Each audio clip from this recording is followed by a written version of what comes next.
Hi everyone, it's Casey Williams. A few years ago when Buick unveiled the Encore crossover, it was really just a party of one. Here was a luxurious, subcompact crossover in a class that was dominated by midsize and large vehicles. But soon followed cars like the Audi Q3 and the Mercedes GLA. And that class is really one of the fastest growing classes out there right now. But there were some complaints about the Buick, as nice as it was. It was a little bit underpowered, and the interior was confusing, and it could use a little bit of an exterior upgrade too. So for 2017, for a midlife cycle refresh, Buick's updated the Encore, and it's back better than ever. So let's go have a look at it. Well, the biggest update you're going to see from the exterior is really the grille and the headlamps. You see the waterfall effects kind of a little bit more in the background. It's got the chrome winged logo that's new now for Buick, and a color Buick crest here in the middle as well. So again, just a little freshening on the front, connects it to the Opel counterpart that's sold in Europe, and also kind of connects it to the 1950s look as well. So I think it's really classy. Heritage looks good. Light tubes here for the running lights. Again, I think it looks a lot sportier. The old one had the big chrome, heavy bars in the middle, and it just looked a little kind of old, a little old-fashioned. I think this is a lot fresher, a lot more youthful. Come around the side, 18-inch alloy wheels, and you can see that's not a very big car. Actually sits on the same architecture as the Chevy Sonic subcompact. So again, a very small footprint, but the nice thing about that footprint, the size of it, makes it very urban friendly. And if you live in an area of town where you've got a lot of parallel parking or in tight downtown garages, it's fantastic. Just great for slipping through traffic. So come around the back. Again, from some angles it looks a little tall and a little narrow, but I think it looks pretty nice as well. Have the satin finished exhaust outlet. Kind of the lower fascias redesigned to look a little more like an SUV. It's a manual hatch.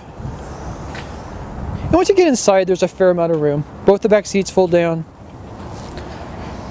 Actual spare tire, which is kind of rare in a compact car. And you just got all the utility you need. Again, if you've got 3 kids and all their gear and your family, you probably don't have enough space for that. But for a couple people on a week-long trip, plenty of space.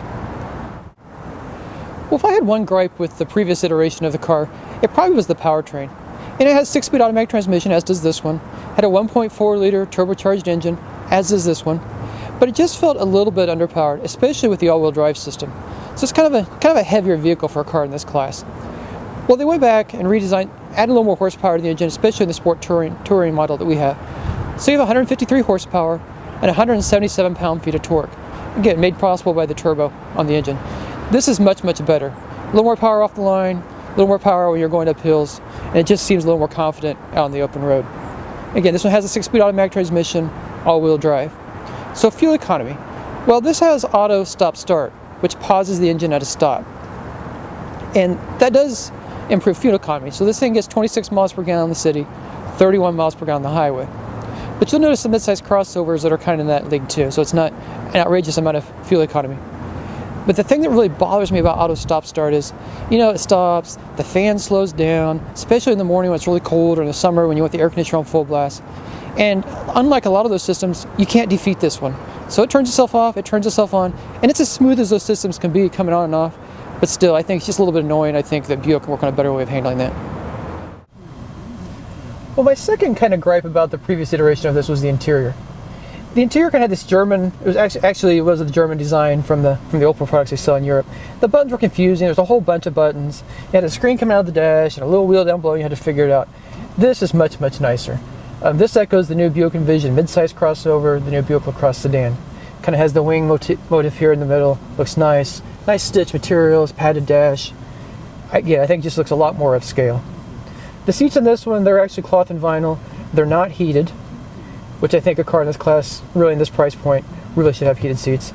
You can get a heated steering wheel in the vehicle. This one does not have it, but it is nice and leather wrapped and very well made.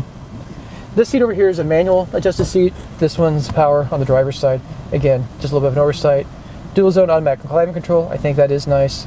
You can get a sunroof. This one does not have a sunroof. So again, it's a fairly basic model, even with the sport touring package. It does have Bose audio, and I really do like most of the touchscreen. I think this is a lot easier to use than the old system. You can dial in your stations right there. You've got satellite radio, very easy.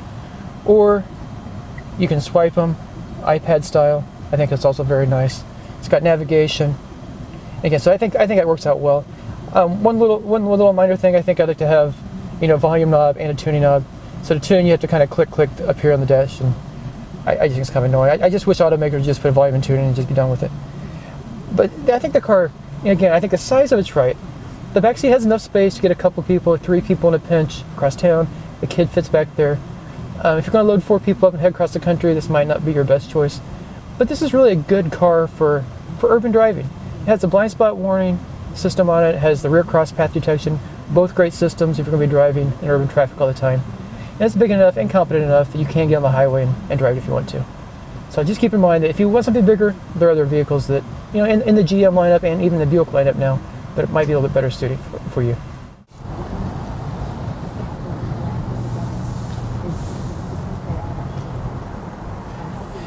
Buick took a pretty big risk when it introduced the Encore.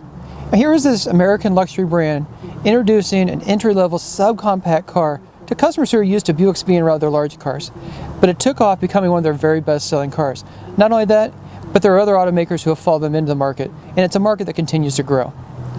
So we talk about price in this car. Well, this is not a cheap car. Prices start right at $23,915.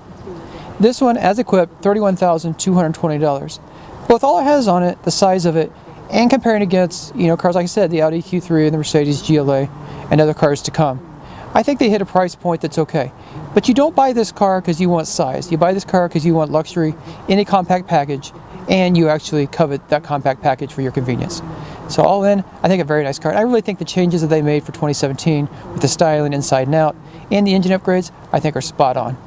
So next week we'll have another fun car, and until then, storm forward.